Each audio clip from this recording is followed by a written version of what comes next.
Talking about misconceptions of New York. Well, the first misconception about New York is that the Caribbean is saltfish and New York is pork.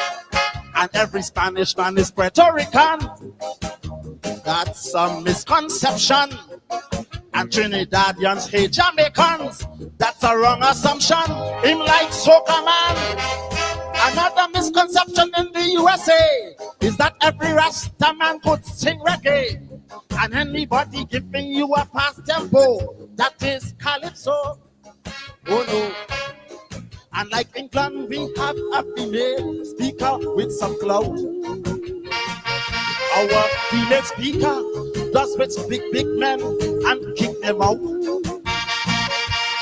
And if you think Tylenol could pass your headache better than we lemongrass, to show the worms where to pass. O.J. Simpson, he is guilty. He killed his wife, murder first degree. That's a misconception. Wait upon the jury. Oh yes, don't hear the talk. Misconceptions of New York.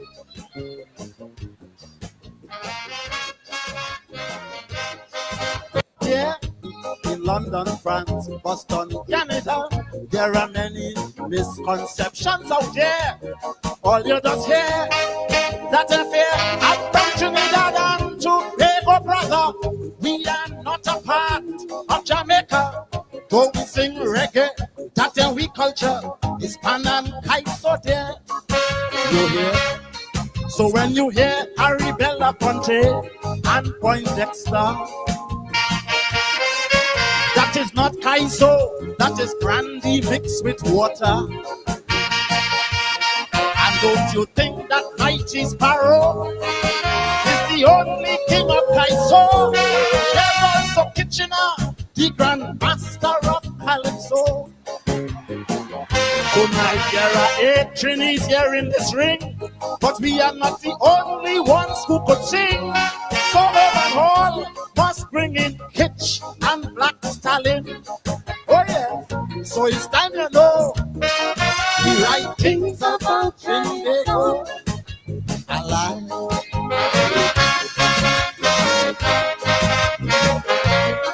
this conception.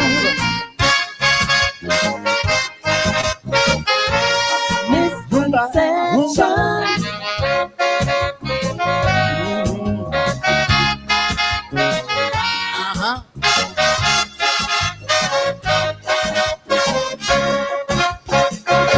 Don't worry with all them set at Trini, posing in Canada as refugee.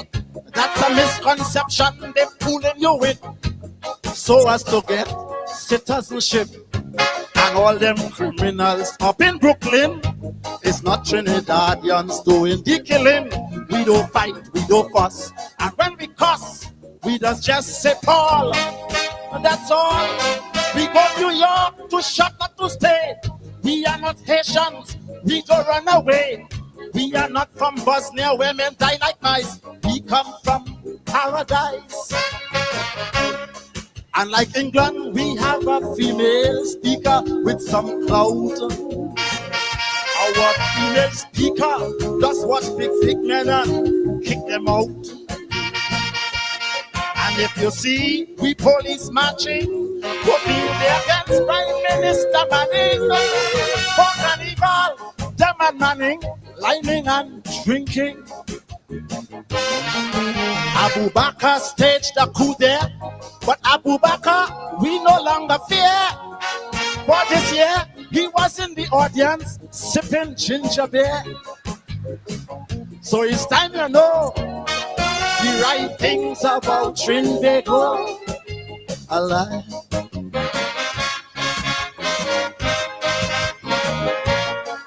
Misconceptions. Misconception. Beautiful.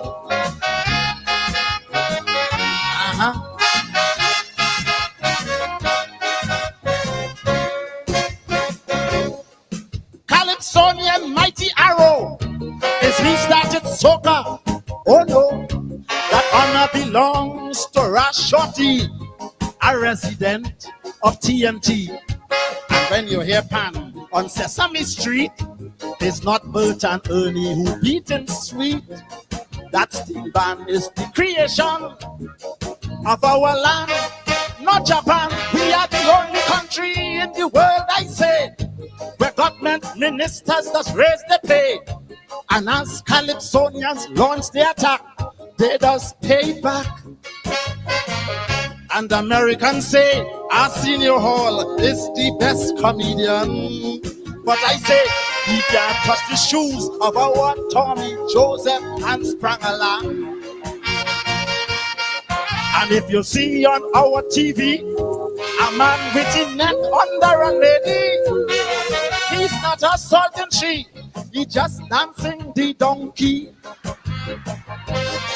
Michael Jackson, please come down here. Change your misconceptions about being fair. Come and play mass in Wisson and get back your color. Oh yes, so it's time you know. Great things about Kaiso. Misconceptions, Dr. Hollis, Liverpool. The mighty Chogdas. PhD in musicology and African history. And a Kaisonian. only from the Caribbean. Only from the Caribbean you'll find a music man is also a scholar and so on. Good evening to all of you and welcome to Politics 101, the day after Independence Day.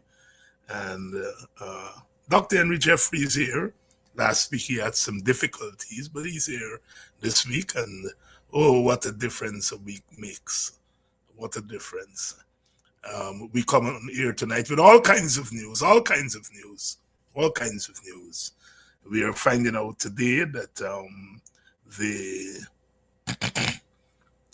GECOM chair made a decision with the president that September 1st is going to be election day, and she didn't consult our fellow commissioners, not even the PPP commissioners. They said they didn't know. They got the revised work plan. Remember, they were working on a work plan for an early date of September 27th, I think, September 25th, or September 22nd, sorry. And while they were discussing that plan, the chairman apparently agreed with the president September 1st. So they now receive the new work plan today. Oh boy, oh boy, oh boy. Lots happening. Mohammed announced that he's running for president. Running for president.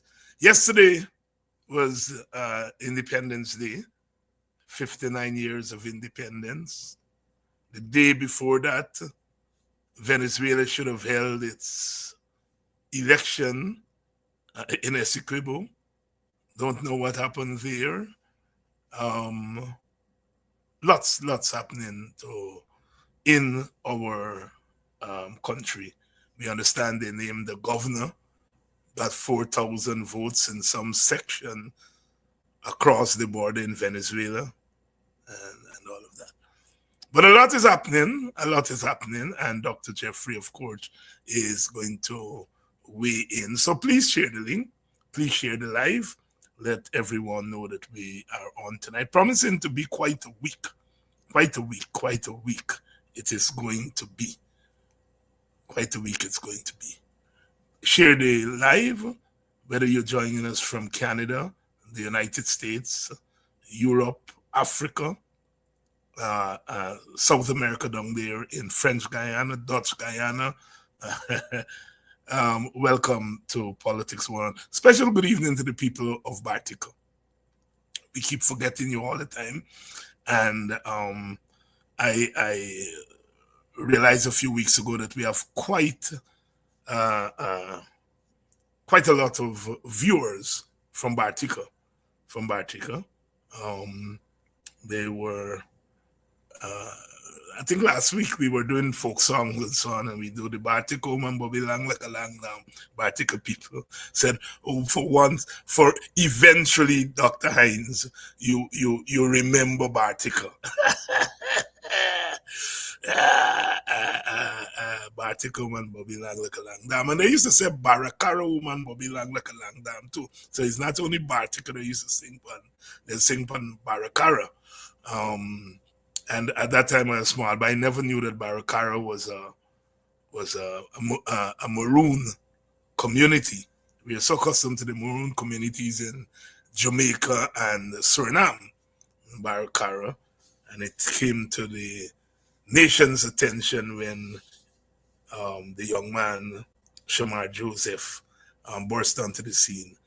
But I think we're ready now for Dr. Jeffrey. Let's go. Dr. Jeffrey, good evening to you. Good evening to you also, David, and your audience. And happy Independence, a new year. Thank you. You would have experienced all of the independence, all of the years of independence, 59, and you would have had something, more than something to do with helping to articulate that independence in terms of governance and policies. First, working under the PNC, and then later on as a government minister under the PPP. And so it is not out of place to ask you, as you look back 59 years, do you think we have done justice to the promise of independence? Of course, you're going to ask me, well, what was that promise of independence? Well, you tell me what you think the promise of independence was, and whether, in fact, we have fulfilled the promise, and if yes, to what extent?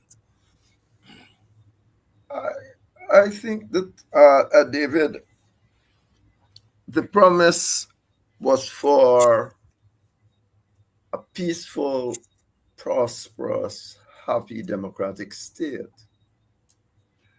And when Forbes born in 1964 did indeed make presentation, he said that, give him a couple of years and he will create such a state. The problem there, remember, there was an ethnic, racial problem before independence. Indeed, there was a lot of controversy about even independence itself. And whether or not you should have independence, whether or not the PPP was manipulated out of government, all of that, not whether or not they were. That's not in dispute.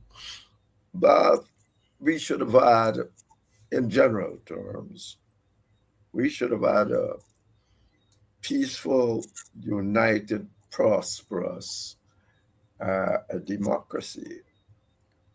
It has not materialized to this day with all the oil. What we are fighting, nobody has confidence in the present regime. And yet, as I said in one of my articles, a simple thing like a girl was apparently killed in relation to a hotel, and the mothers and the parents feel that they need to go to America, even carry the whole body to America to get some kind of regress. What does that tell you? You should never ask me that question. That alone should have told you that after all these years. That is where we are. We are almost maybe worse because of the time span. I mean, as we came out of that with expectations, but after all these years, nearly 3/4 of a century, what? So we are worse off relatively because we are in the same place.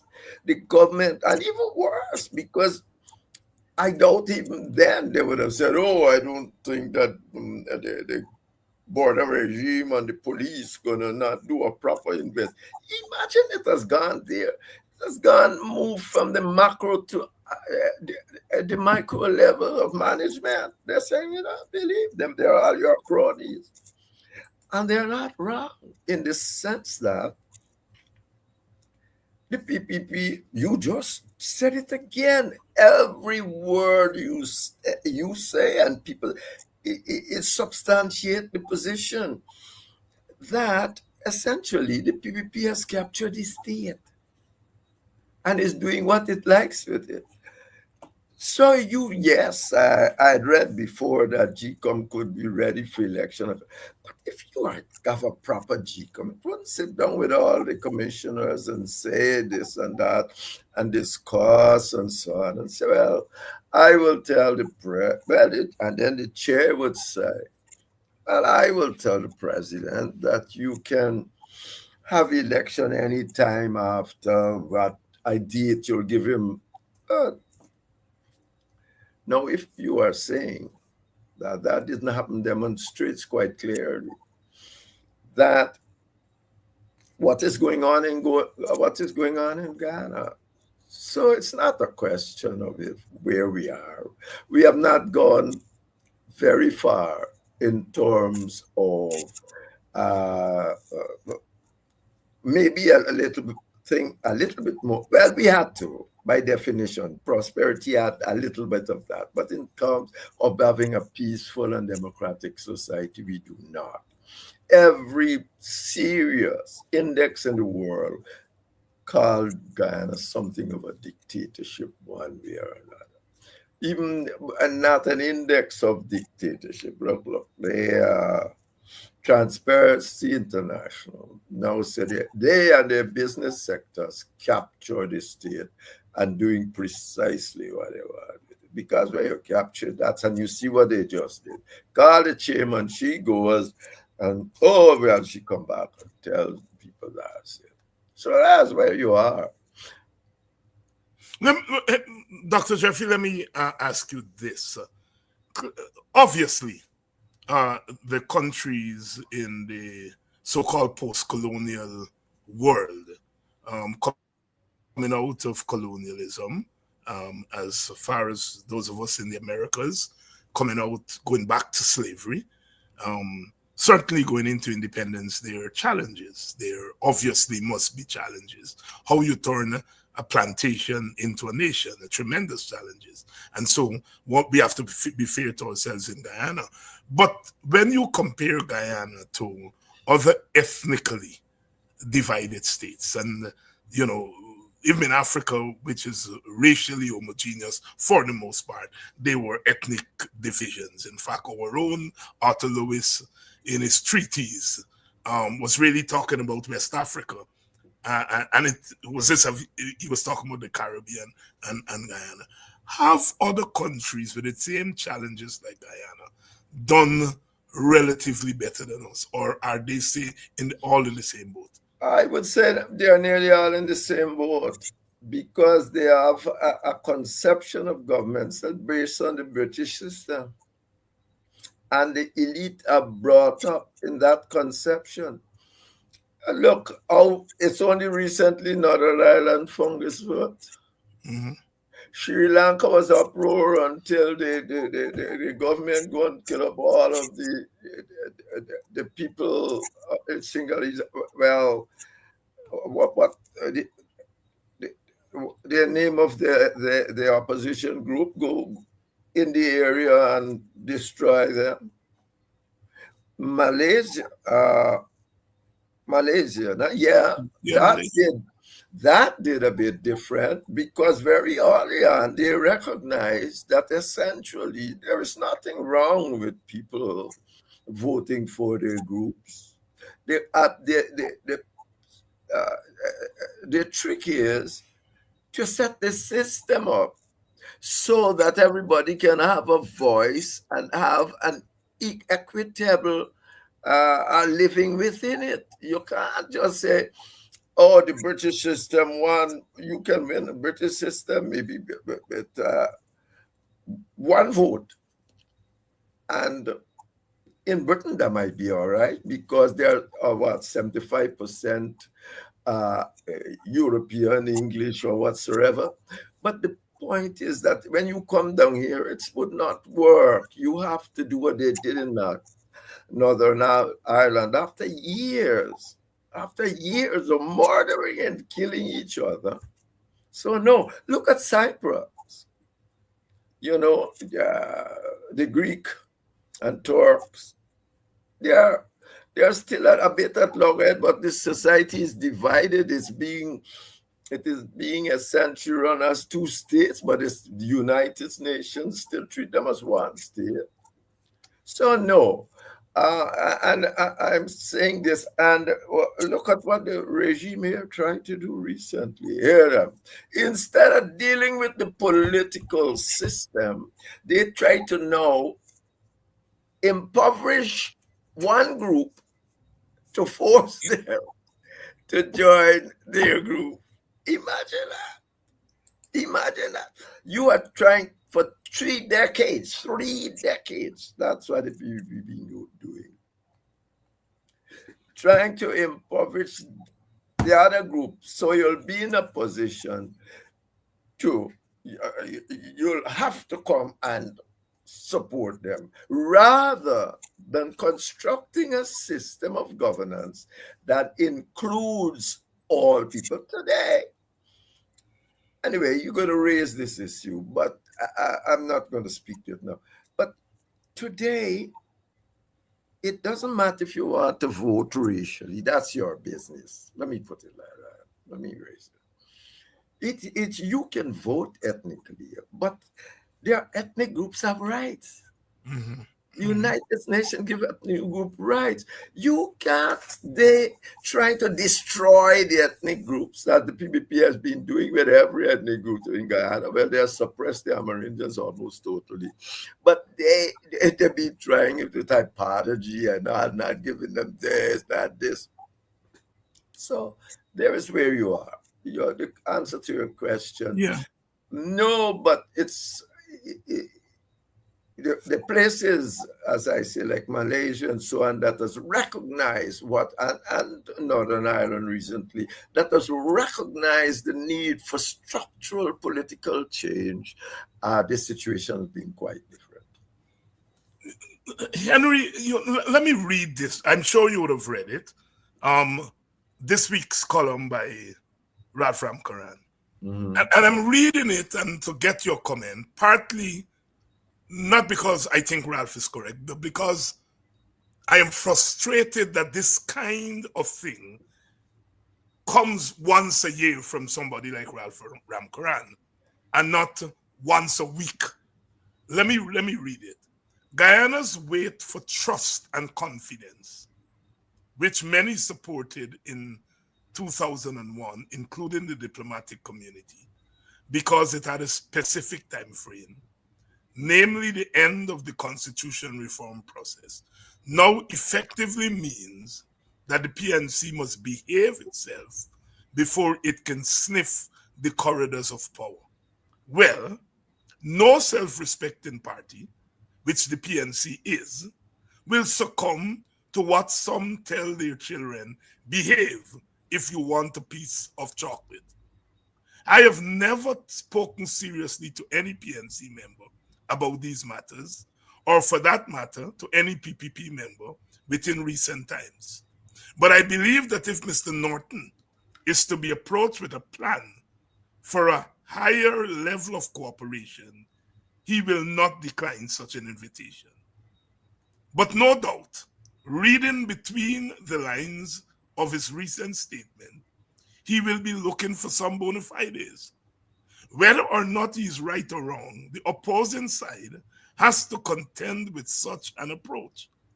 The more you give, the more they want is a common refrain. Well, Chetty Jagan was like that. Your comments, I mean, go ahead.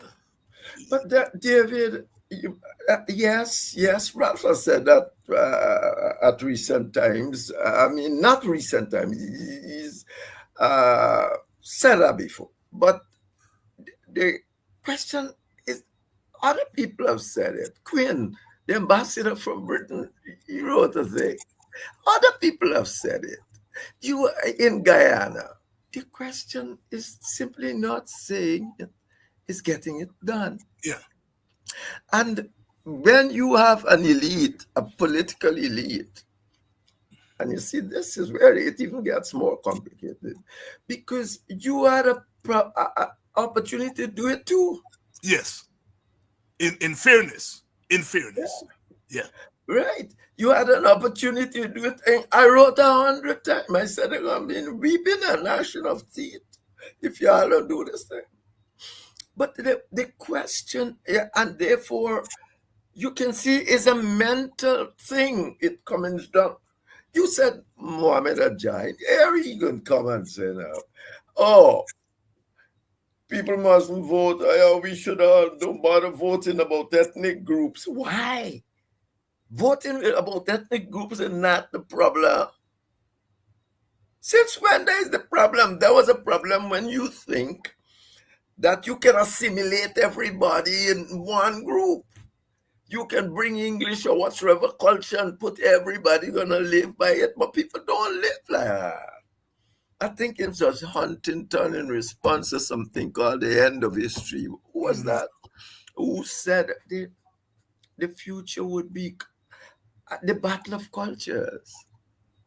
Essentially, on a macro level, the battle of cultures, you got to if you want to vote for the race, let them vote for the race. But you must respect their rights to have their ethnic groups and everything existing. You can't tell people, oh, vote for the race or that. What you're doing now isn't democratic because you are killing half the ethnic group that they have rights. You're doing everything to force people not to vote necessarily for a democratic, but for you. Who you can't corrupt, you're forcing. And you do that. I think a couple of weeks I said on this program, The question people tend to ask, what did PNC ever do to me? I said it's not that. That is not a real question. The PNC and government is supposed to do things for everybody. The question is that throughout its history, the PNC has never done to Indians what the PPP has done to Black people.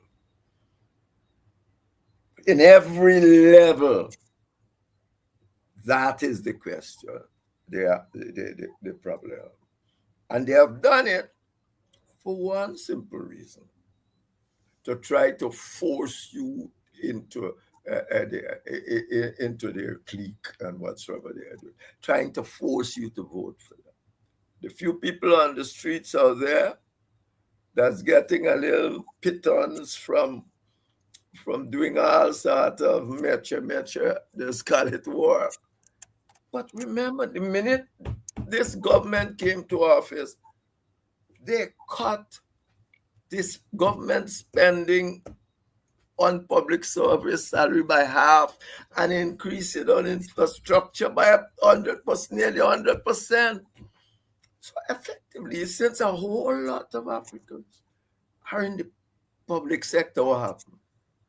They took away your resources from the mother or sister who working as a teacher. The Americans had to come in them. That's why they don't like the Americans. That's why they put a poster to them. When Biden was gone, he put a poster to them, but they quickly took that down, knowing fully well might antagonize the neighbor and all of that. But that's not the point. That the PPP has done all this to one reason: try to get Black people to vote for them and keep them in power. They're trying to destroy every group, from my father to every single thing. Control the trade unions, what they can't control, this the staff of funds, every single thing. They're building a stadium for athletics.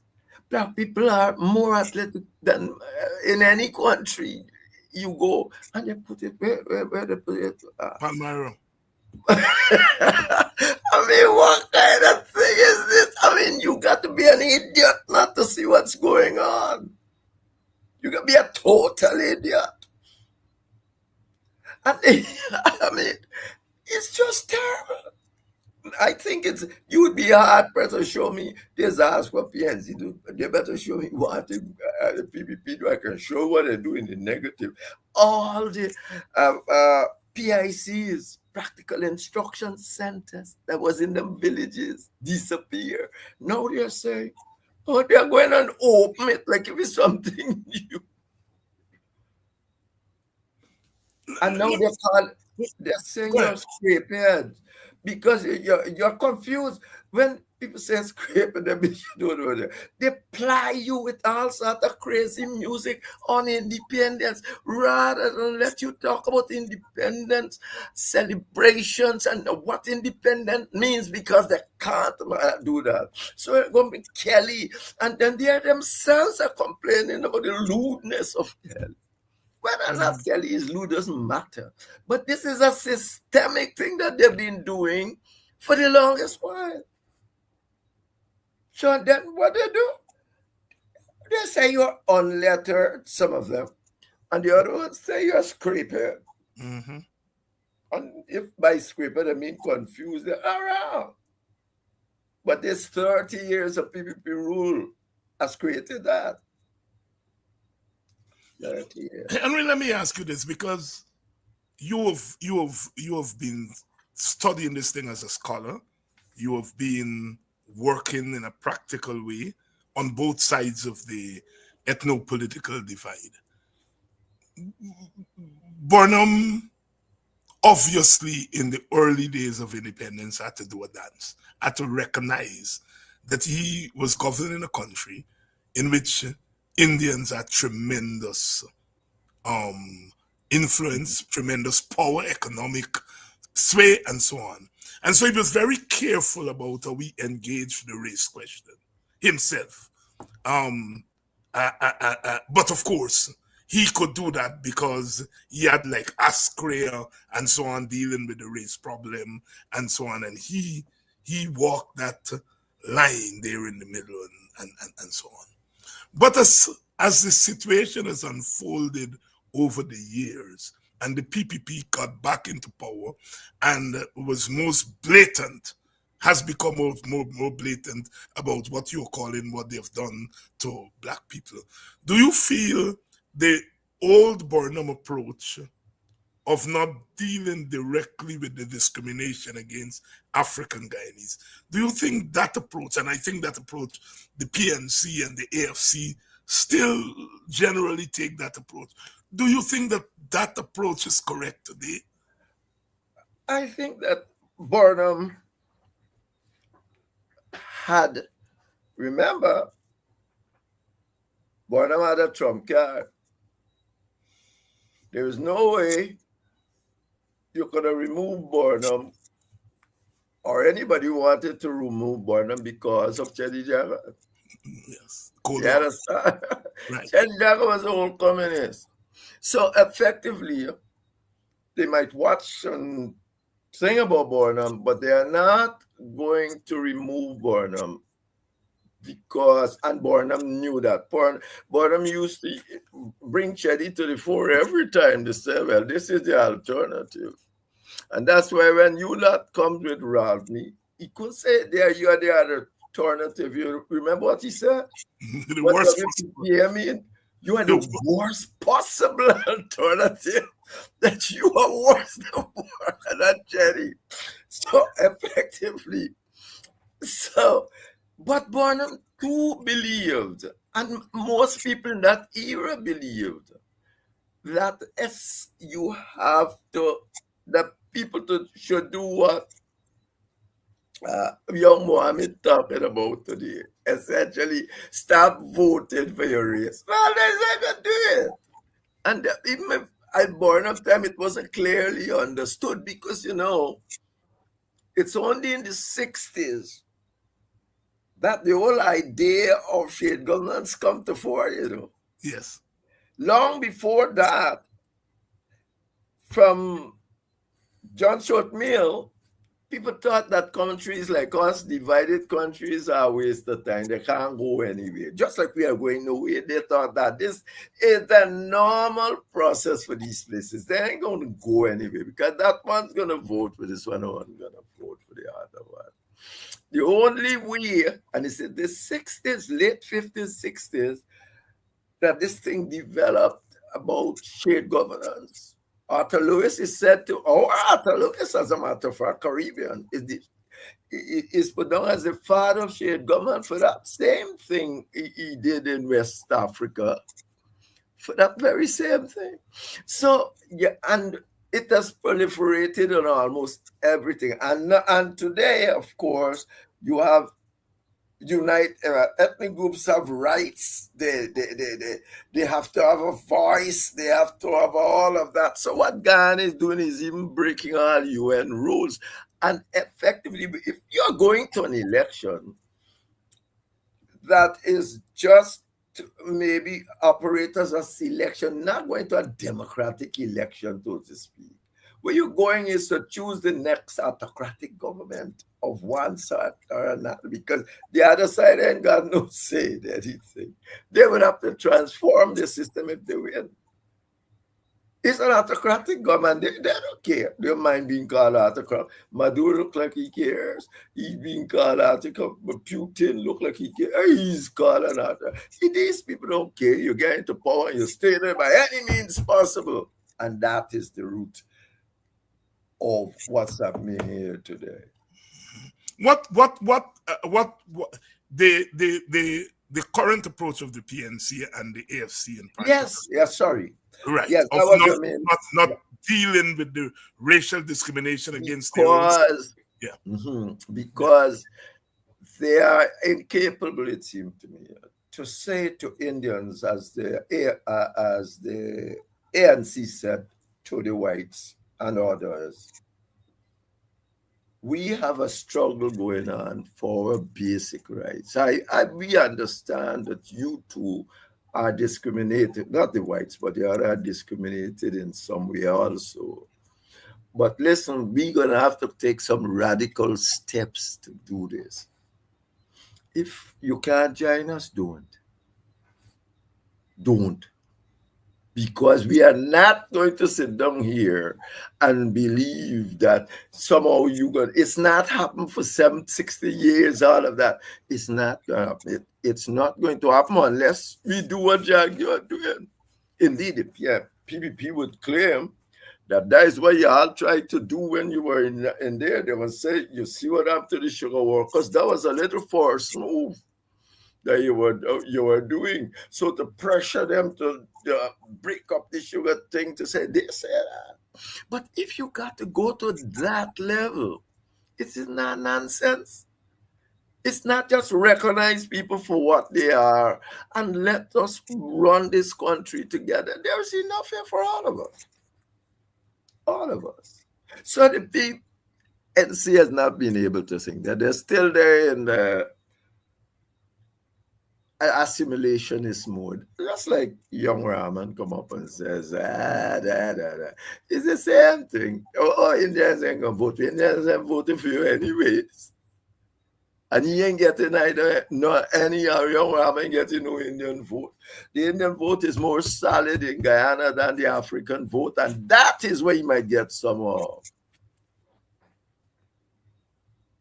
And the Indian villages are locked down too. They're better organized because remember, that's all they had to exist on for 30 years of Burnham rule.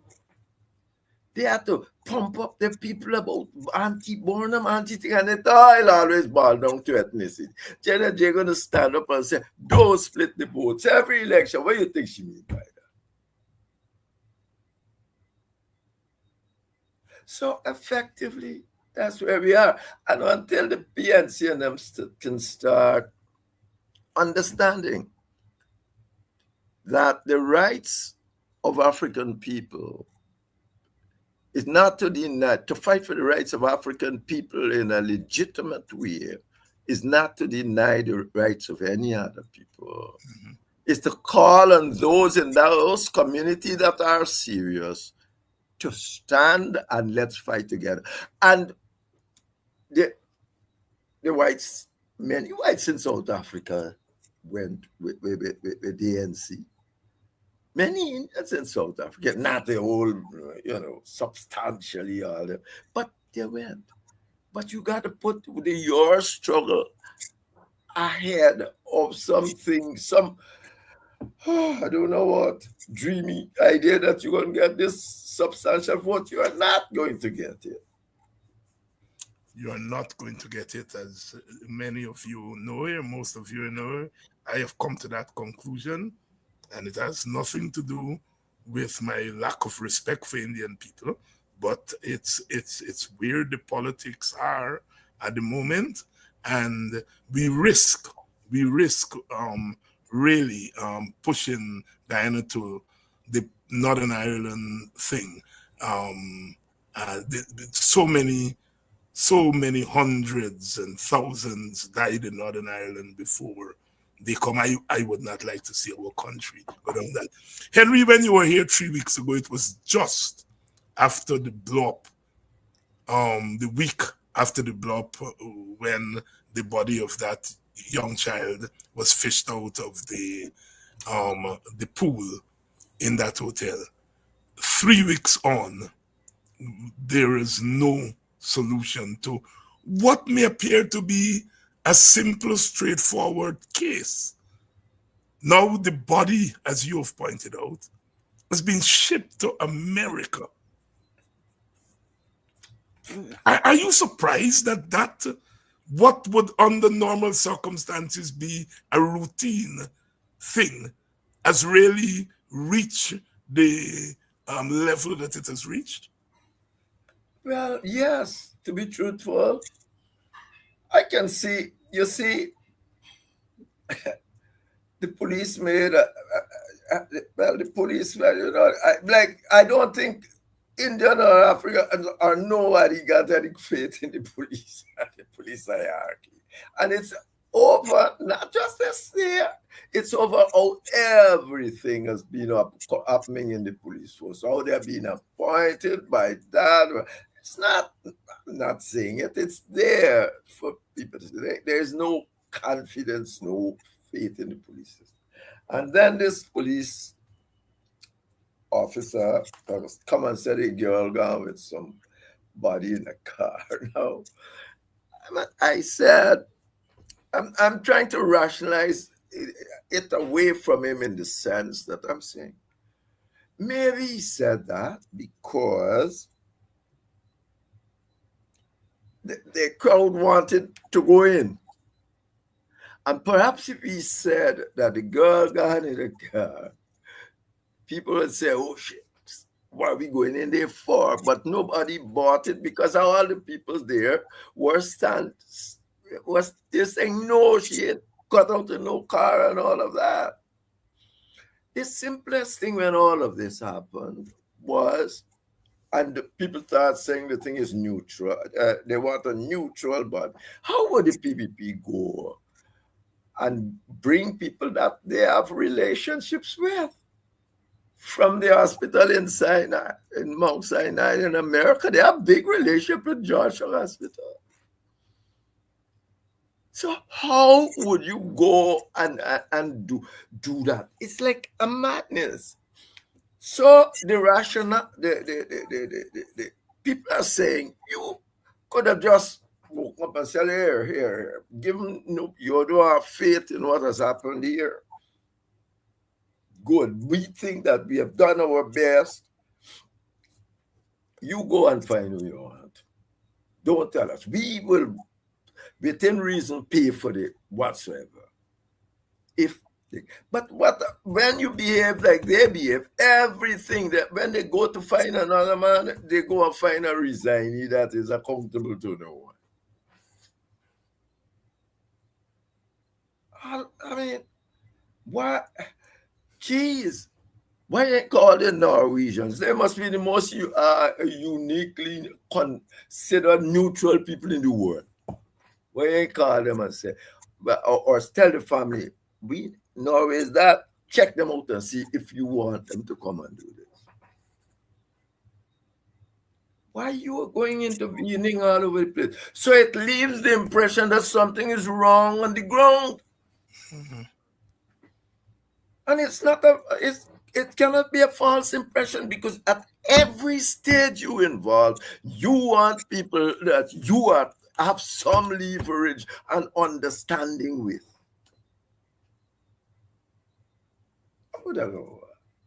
I mean, why? It can't be stupidity. You're this scrapehead stupid. All you have to do is say, look, all you talk to you want and get. Once the thing get, do your own thing. We would pay this thing. But the minute you don't do that, and then you can send me some stupid, you can create precedent. Those things don't happen every day.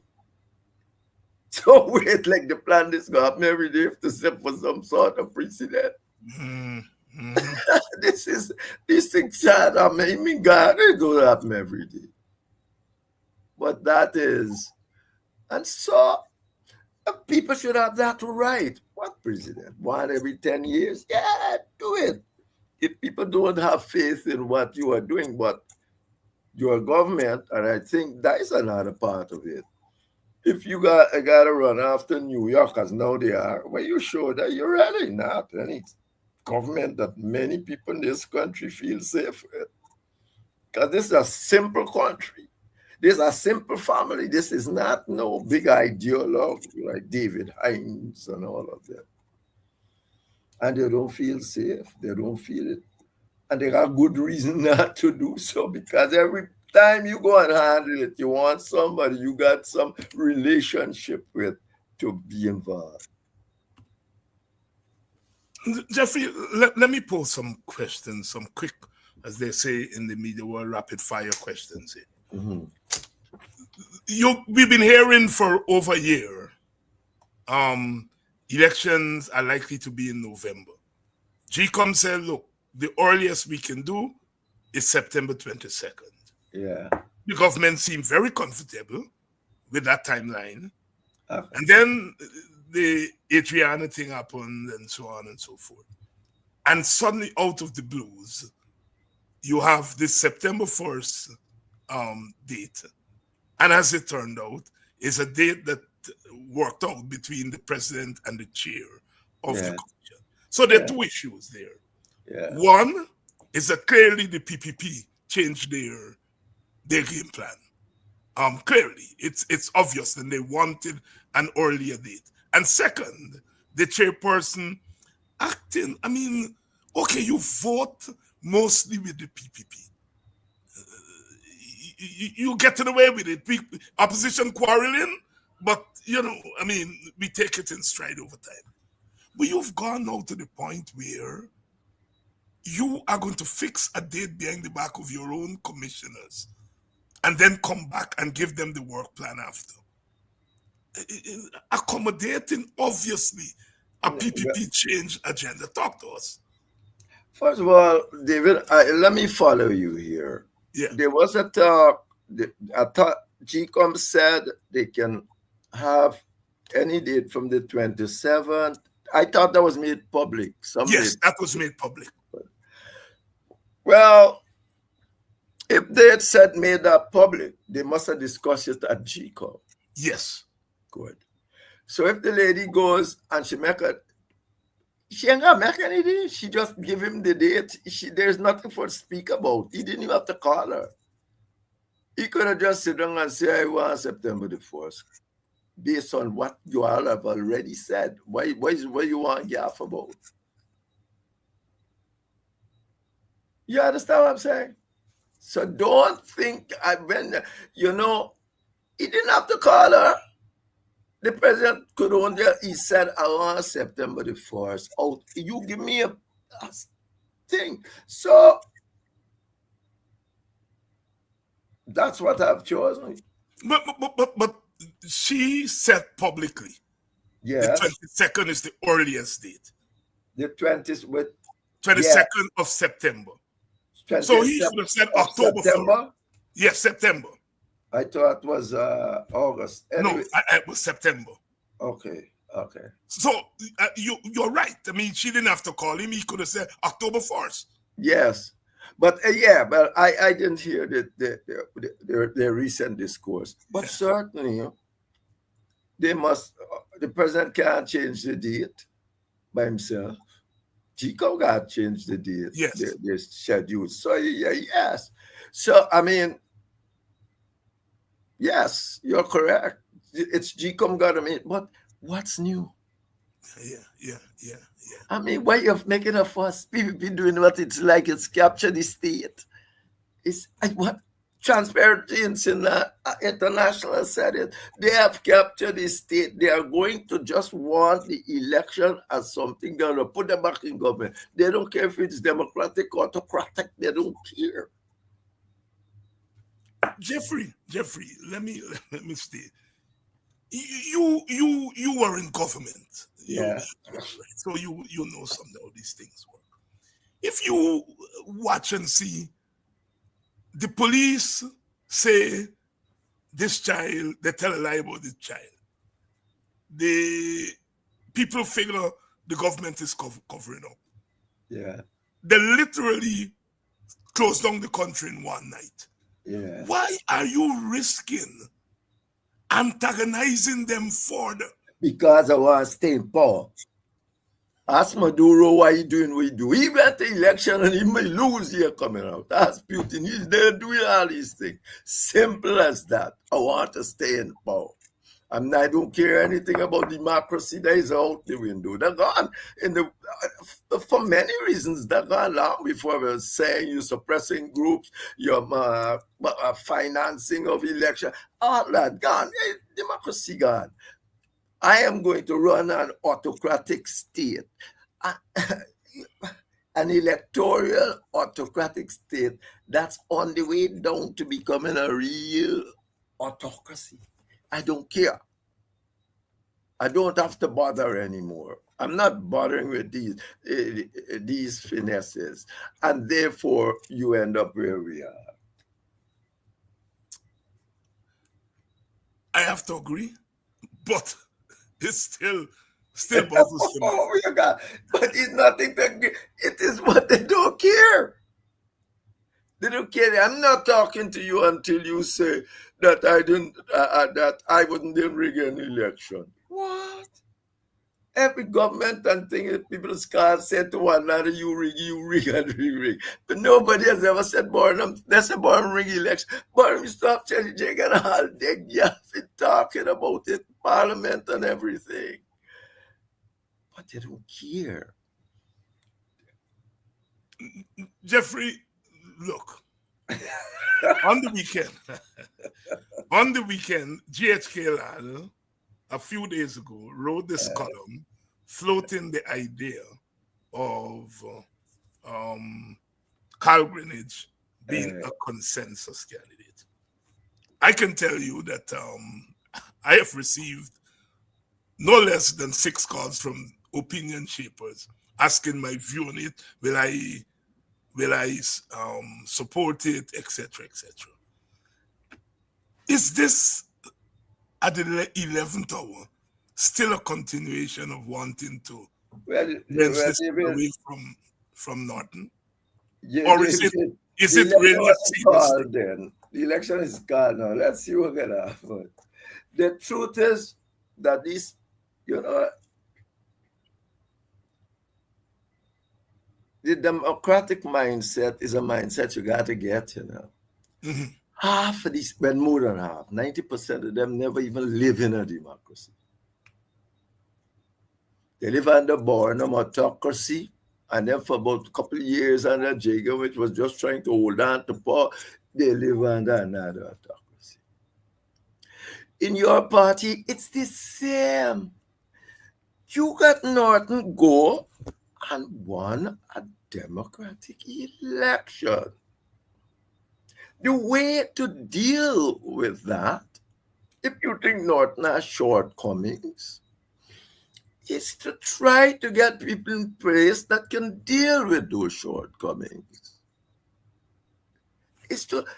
You can't go now telling Norton, we don't want it. Remember, he won an election now. It's the same organization going and tell him now, all right, compromise, give up. It can't be a joke. It's got to be a joke. That's not commitment to democracy. I just won. By definition, it means I'm the person. Now you are saying, hey, you are not suited. Who determined who is suited? I've never heard a good argument to tell me why Norton isn't suited. Never. It's all sort of subjectivisms all over the place with this, that, Bamba Mali, and look the part and all sort of nonsense. The truth is that they're not got that commitment. When you go against them, you remember I supported Carl in against Granger. 2000, Carl Greenwich. Right. Against Granger. And I was at Bamba Mali, and I heard Carl won.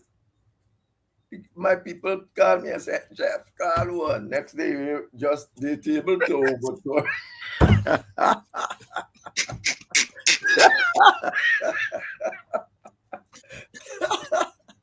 Now the table overturned, and then the recount. and Norton was supposed to be in charge of the table as Carl.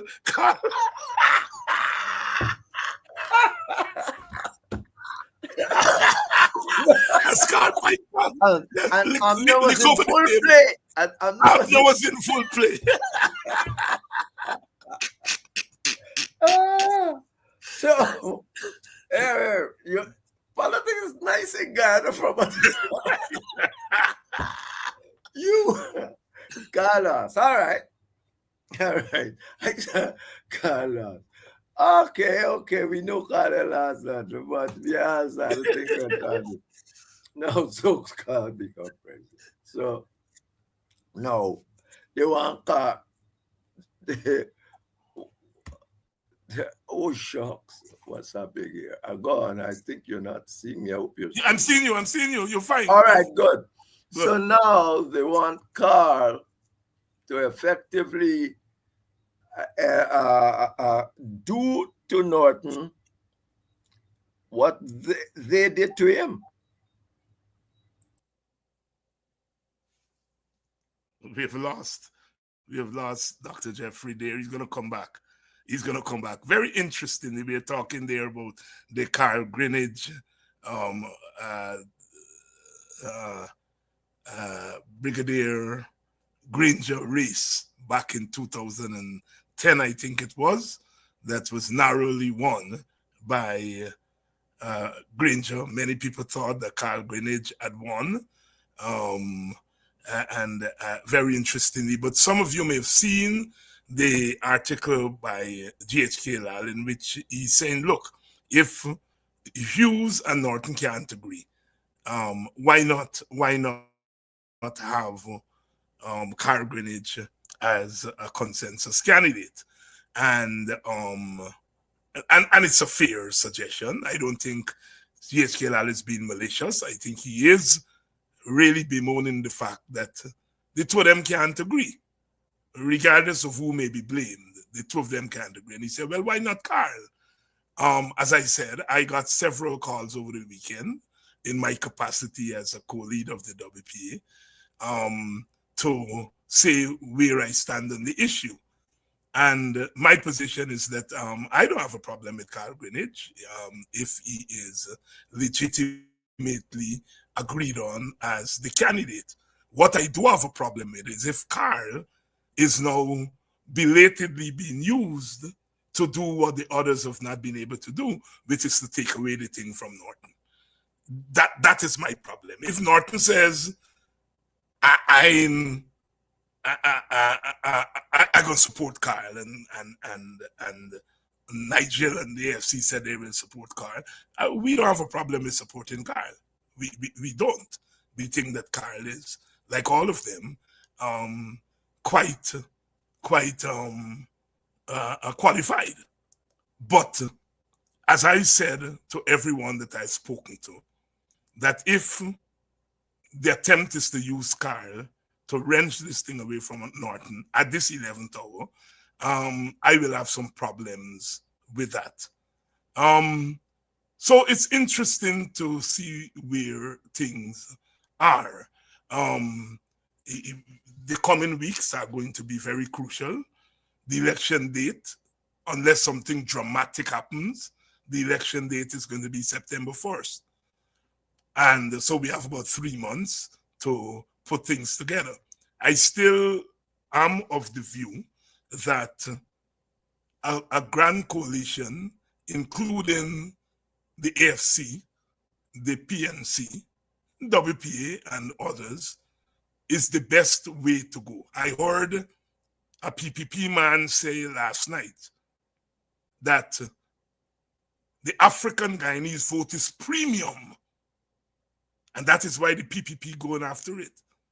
The same man is roasting me for urging the opposition to go after African Guyanese vote. Premium. They're saying it's premium. No, I know African Guyanese vote is premium. I know the land. And I know that's why. So the PPP wants to go after African Guyanese vote because it's premium. And here's why African Guyanese vote is premium. If the census is showing Indian Guyanese at 34%, and it's showing African Guyanese at 29%, and it's showing mixed people at 25%, we know that 3/4 of the mixed people is really black people in terms of their political behavior. So if you said 25% mixed people, 18 of that 25 is black people. 29 plus 18 is 47. 34 plus 7 is 41. It means that there are more quote-unquote black people in the population. No, I didn't have to go to university to figure that out. So even some black people, David Hines, somebody meet my brother, good friend. He said, man, tell your brother that if we win, we can win with all the races. there's some black middle class people don't understand that black people are the majority in the population.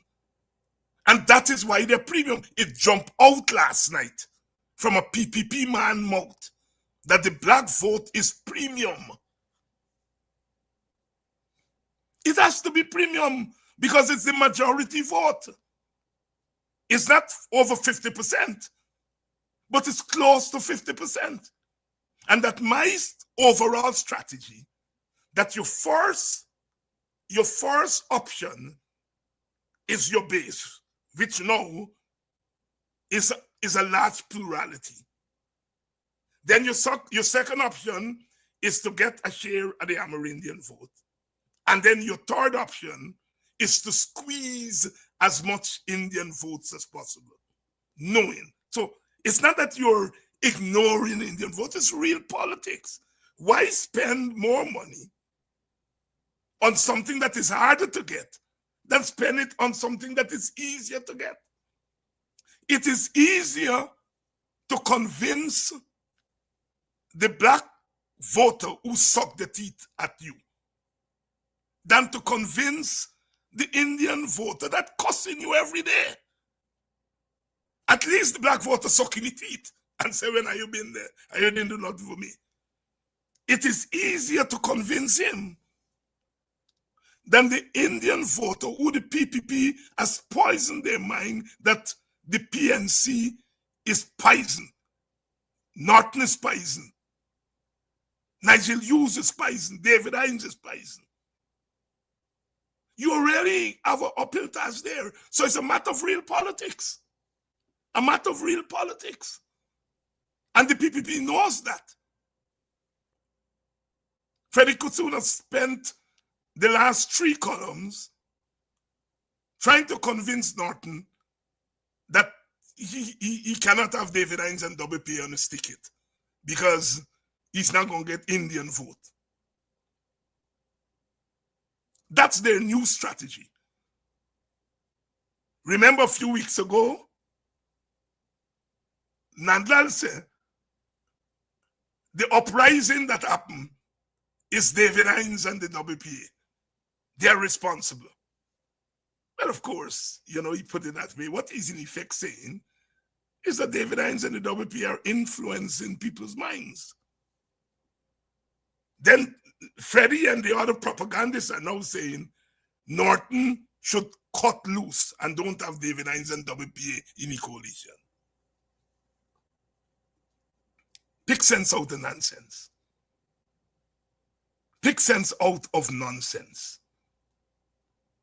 Pick sense out of nonsense.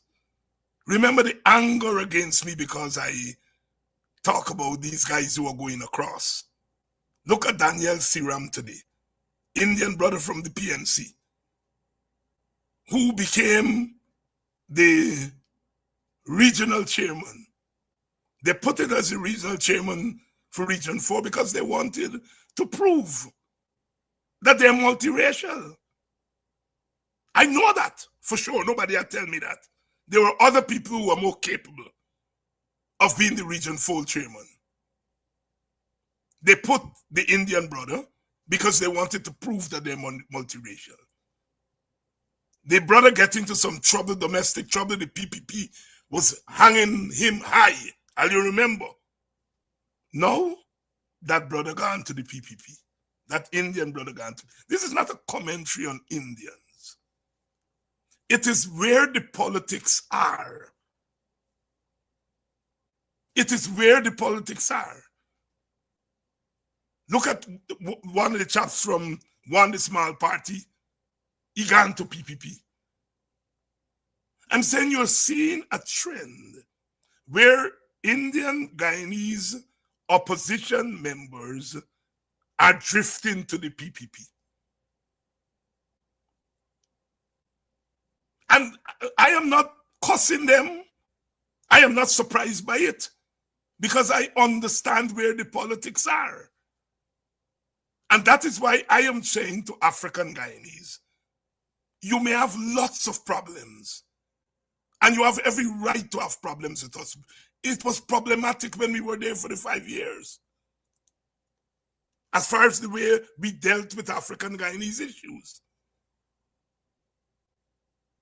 But to go to the PPP is really to jump from the frying pan into a big fire. And that is what I've been spending the last 5 years doing. I've been called racist and all kinds of things. Now even the PPP is admitting that the African Guyanese vote is premium. We worked that out in the WPA 5 years ago.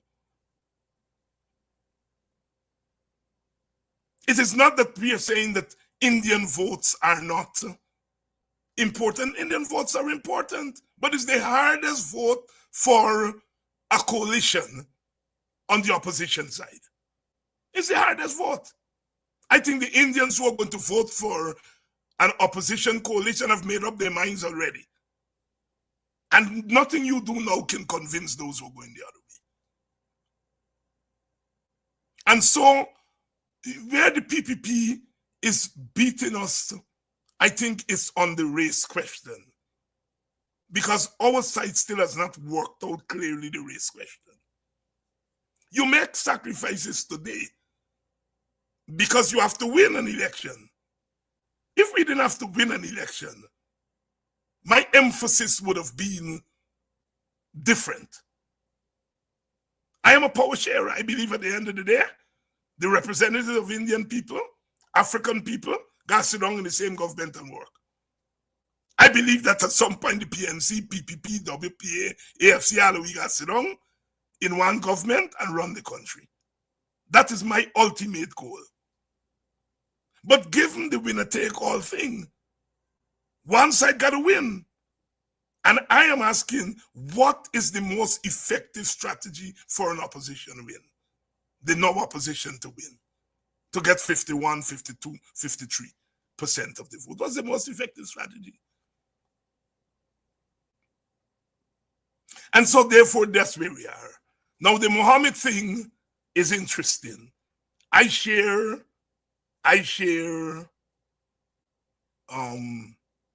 the general view. There's going to be a ding-dong battle between Mohammed and the PPP.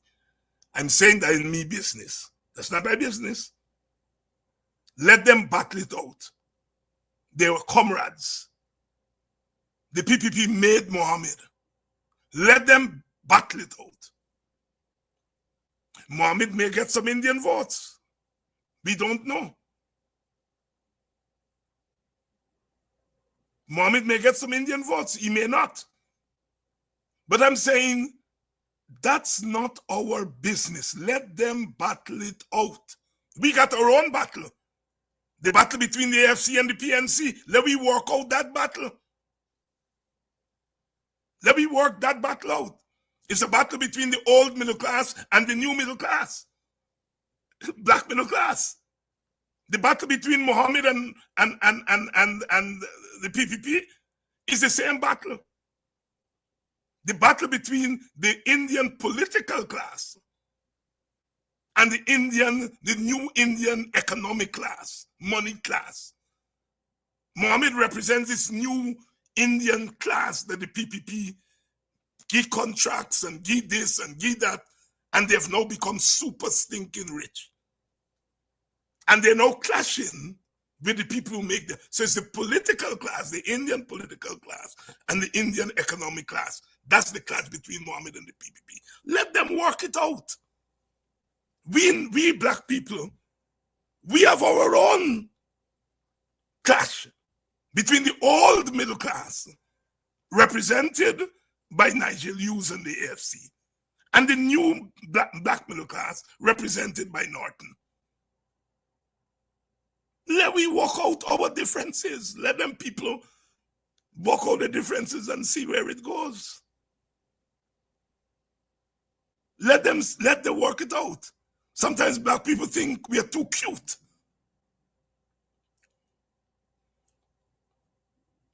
We think we are too cute. The most Mohammed can do is get some seats. He's not going to become president. Yeah, some black people jumping up. He's not going to become president. So we on the opposition side got to work out our own differences. And of course, AUC, Jarvis, I think Mohammed is more likely to take some black votes. I'm not burying my head in the sand. I would not like that to happen. I would not like that to happen. Because if he takes black votes, he's weakening our ability to win. And at some point, we have to talk to black people and say that to them. That this battle is not just a battle between parties, it's a battle between races. And ideally, when the races done battle, we should all sit down in a government and run the country together. But that's not the system. One race gonna win and run the country. And so therefore, why we must not look after our racial interests while others are looking after their racial interests. The PPP is looking after its own racial interests. Amerindians are more and more doing that. Schumann come from nowhere. He used to fly plane in Canada. He come from nowhere. And he get 2,000-3,000 Amerindian votes. He get a vote, he serve in parliament, he support the PPP, go back and fly plane. Elections come, he come back again. And he gonna get Amerindian votes. And Amerindians have a right to vote for their fellow Amerindians. Because Indians are voting for Indians. And Africans generally are voting for Africans. But some Africans are into this thing. Look, I'm gonna vex with the coalition. If the coalition wins, and if it wins, it will win with the majority of African votes. But if having won with African votes, it then proceed just to govern for Africans, I will be against that. And so we have to make a differentiation between racial unity as input and racial unity as outcome or output. You're not going to win with any multiracial vote. The PPP knows that. And that is why the PPP beat is biting. Because Indians do not have a plurality, a big plurality anymore.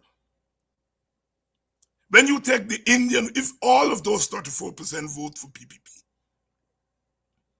they got another 6 or 7% Amerindian, another 3 or 4% mix. They still can't win with that. So our African vote become a premium.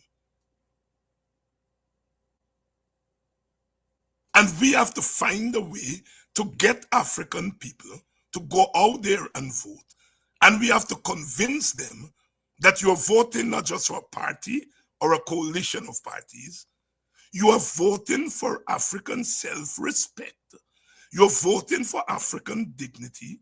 You're voting that there will be no more Adriana Young, sorry. There'll be no more Fajine and Ronaldo. There'll be no more Quindon Backers. You are voting for some real things. There'll be no more Mocha. When you don't have a seat at the table, you have no power. We're seeing that. The people can call the election date and tell you is election day. You have no say. Today, look, our 3 commissioners had to walk out. Because they have no say. No say. How are you going to get a say if you don't vote for your own party or parties? Get into power and then negotiate with the other side on how we going to manage this power. The other side got into power and shocked me out totally. The risk, the temptation is that we should get into power and shock them out. I don't think that's the way to go. I think we get into power and negotiate how we're going to govern the country together. But we have to get into power. And we're only going to get into power by the votes of our people. We didn't make it like that. We come and meet it. And we try to change it. I spend the first 3/4 of my political life fighting for multiracialism. And I remember in 1997 at Kitty Market Square, a young African girl, couldn't be more than 21, 22. She was standing at the WPA meeting. I gave her a handbill. And she said, "Good night, Mr. Hines." I said, "Good night." She said, I was passing, going home, and I hear that this is a WPA meeting, and I really like you all WPA people. You all could talk good, you all get good ideas, and so I stopped for the meeting. I said, "Well, you going to vote for me?" She smiled, she turned her head. She said, "Mr. Hines, they ain't got no party named Multi, you know. I like the multiracial thing, but I ain't got a party named Multi." I will never forget that. She likes our multiracialism, but she's not going to vote for us because she know multiracialism don't win election. That little girl, I wish I could meet her today. She gave me a wisdom that has never left me. Ideally, all of us are multiracialists. All of us would like to see us work together, build the country. But you got to win an election. And in the history of Guyana, from 1957 onwards, no party has won an election with multiracial nothing.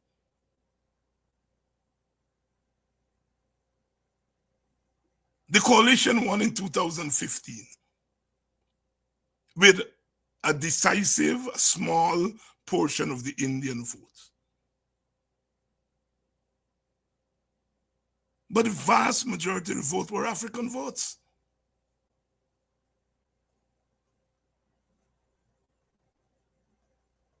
So we have to educate ourselves and understand that sentiments will get us nowhere. Yes, they're going to call us racist. They're going to call I have gotten used to that now. But as Dr. Jeffrey says, we have to be frank and say to Indian people, we understand why you all are taking the positions you all take. It's not an irrational position. It's a very rational position. We rather go with we Jumbie than you all Jumbie. That's quite rational. But when we are doing the same thing, don't call us racist. Don't. I do not think Indians are racist because they vote PPP. No, I don't think so. I do not think so. So why do you call me racist because I'm asking black people to vote for the opposition side?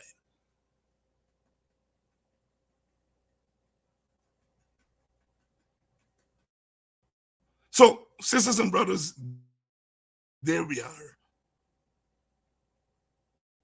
We have to think strategically, and we have to think in a sensible way, or else we're going to left behind again, and we will have no one else to blame for ourselves but ourselves. We have no one else to blame for ourselves. This is not a normal election where you go, you vote, and whoever win or whoever lose, everything is going to be all right. No. No.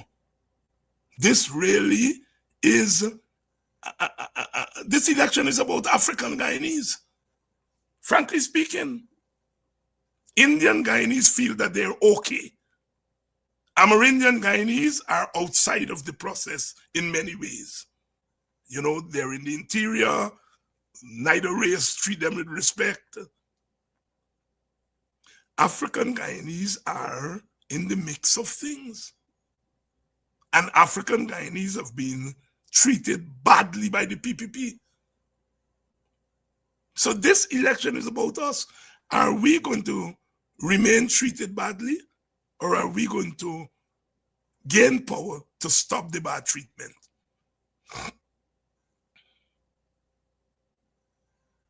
People call me all the time, those who don't like Norton, and say, David, you know, Norton is not electable. And I say, well, tell me why he's not electable. And they can't give me any sensible reason.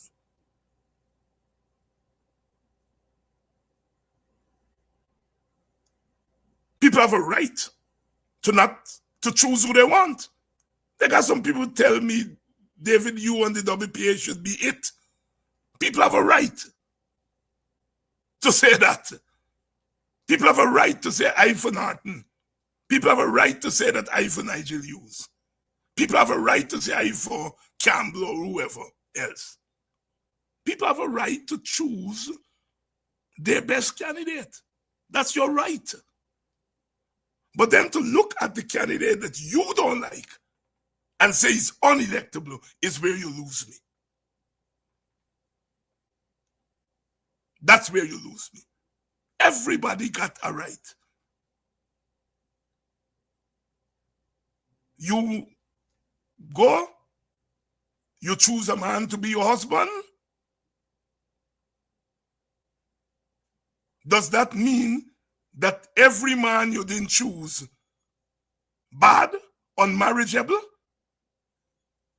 I don't think that's what you're saying. As they say in Quaker wisdom, Avisa married. If I like a she can married, then me can marry too. If girl like a them can married, me can marry too. If man like a he can married, me can marry too. Not because you married one man, it means that all the other men are no good. Let me bring that to politics. Not because you choose Aubrey, it means that Nigeria is no good, unelectable. Hines is no good, unelectable. Or not because you choose Aubrey, Nigel, Aubrey is no good, Hines is no good. What kind of warped thinking is that?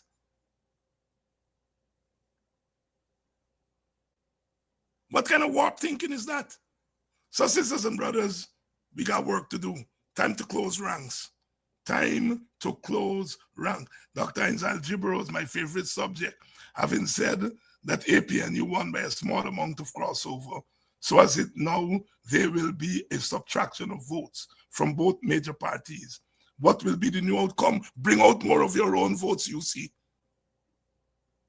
In the last 3 elections, African turnout was between 72 and 77%. It means that 25% of African people did not vote, whereas the average turnout in the Indian community was 89%. If we can carry up our turnout to 84%, we are unbeatable. The key, as the PPP is saying, is that African vote is premium. And the key is to bring them out. Why do you think the PPP was trying to influence these people that now call in scripts? Because those people don't vote, generally. And so they were trying to influence them as a way of suppressing African votes. My thing is that those people, we go after them to get their votes.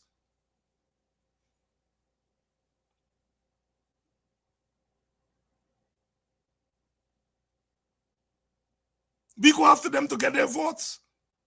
Crossover votes come once in a lifetime. You look at all the elections. 2011, 2015, we got 2011 more than 2015. We got some crossover votes. That's it. And no other election in our history has crossover votes made the difference. I'm not asking, I'm telling you all you see. Crossover vote is once in 10 lifetime. So if you base your algebra on that, you're in trouble.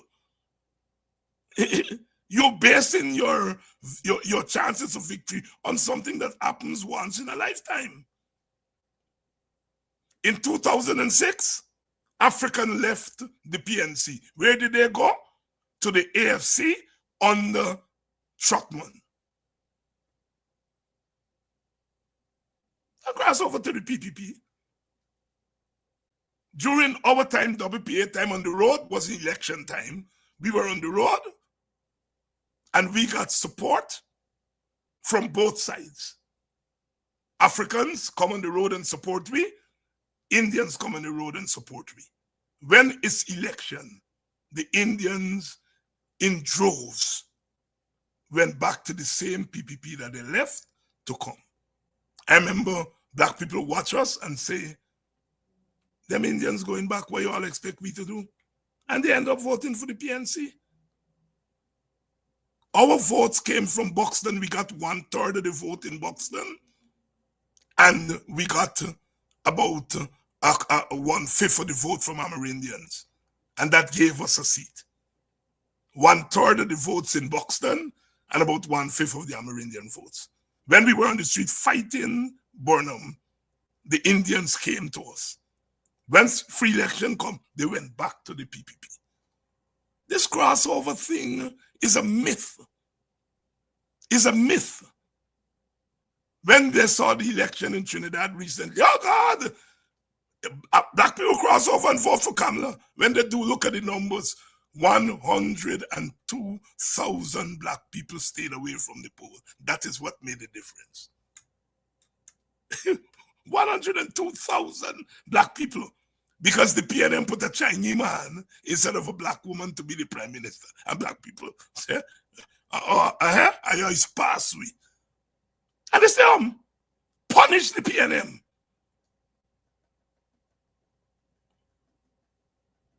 Punish the PNM. So it's not no crossover happening in Trinidad. But the Indian commentators would have us believe that. Not me. So, sisters and brothers, we got to start thinking very seriously. I want to thank those of you all who have shown your all support behind the WPA. I want to thank. And as I said over and over again, we are not going to take your support and go to the PPP. That support is going into a coalition, an opposition coalition. You have every right to identify which coalition party you are supporting. But we then pool our votes together and get rid of the danger. The PPP in government is a great danger. We have to first get them out of government before we can put some sanity in their heads.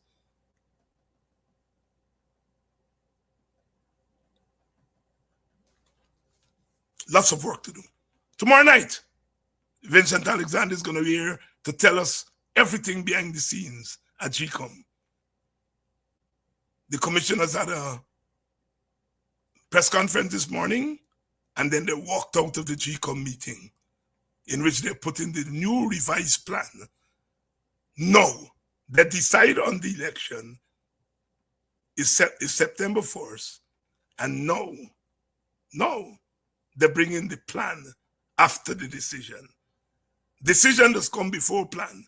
In this case, they decide on the plan does lead to the decision of the date. Now the date come, and then they adjust the plan for suit the date. So whereas you have 21 days for claims and objection on a list, now you got 4 days. So there are technical implications.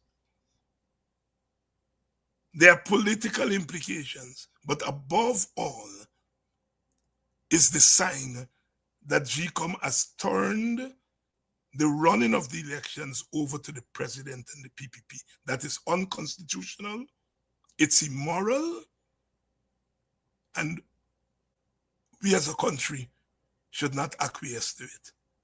We should not acquiesce to it.